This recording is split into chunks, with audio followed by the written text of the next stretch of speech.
The impact of the deadliest torrential rains and flooding in modern Spanish history, there for all to see. Reality, tío. Qué miedo, tío. Este no se ha aclarado todavía. Cualquiera sabe lo que hay aquí adentro metido. Voy a encender la luz.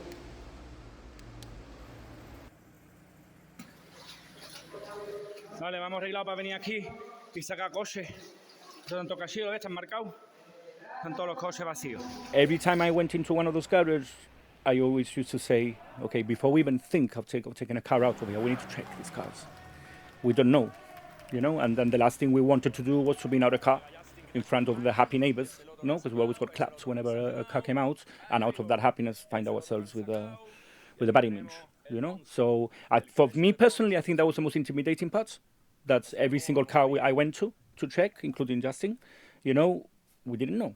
You know, some of the cars were marked, so you get a sense of relief when you saw them marked because you knew they were checked.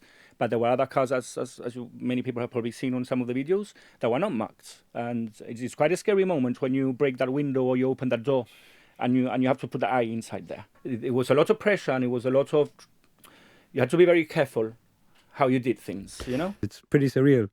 Every affected town is isolated. They've lost communications. They've lost transport. It's pretty much as any third world country that I've been to. They're now walking with shopping carts behind them, and they have to go to everywhere by foot to pick up water, to pick up food. Yet, not even that 15 minutes, I would say 5 kilometers, 10 kilometers left or right of that town is like nothing has ever happened. You didn't need to speak to people. You could just look to them in the eyes, and the eyes would tell you the whole story. It was something that shocked me a lot. As you are aware, I've done a lot of things with charities before, and I've been in bad situations before. But the fact that I could see people that were my dad's age, my parents' age, and just by looking at the eyes, completely red, you know, so looking extremely exhausted, tired. The fact that they just wanted to hug. They wanted you to listen to them. They wanted to let go all that emotion, everything they had gone through. They were very willing to come to you and to let all of that out. It was scary at points, intimidating. It made us question to the fact why and what are we doing here. Yeah. There was vapor just randomly appearing in the garages. The cars were like Tetris, like a game of Tetris inside the garages. Yeah. And unfortunately, as insurances go, they will not offer any economical benefit to the owners until the car is outside on the street.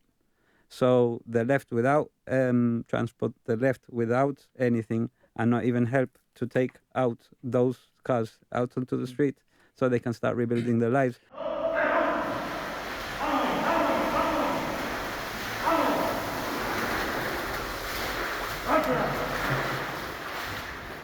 I did visit the center of the city of Valencia, and it was so uncomfortable to watch that we were 15 minutes away from the towns all around, because the towns were literally like you passed one town and got into the other one, and they were all destroyed.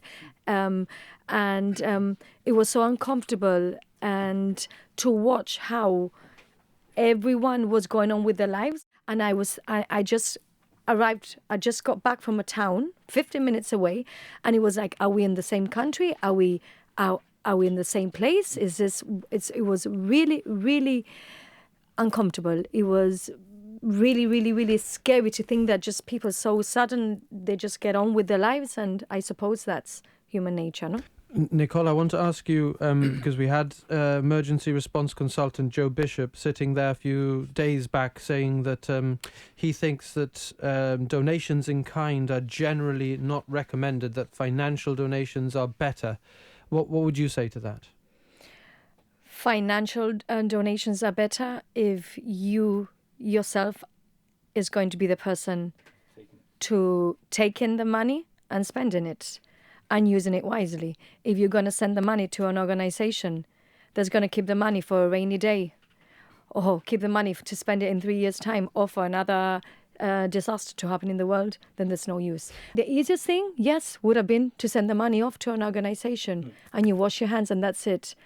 Would that have been the right thing? Definitely not. That's not what the EV does. We go ourselves, and people when they donate to us, they fully understand and trust that money is going to get to what we say it's going to get to, and that's what we did, and that's what Maroc Atlas did.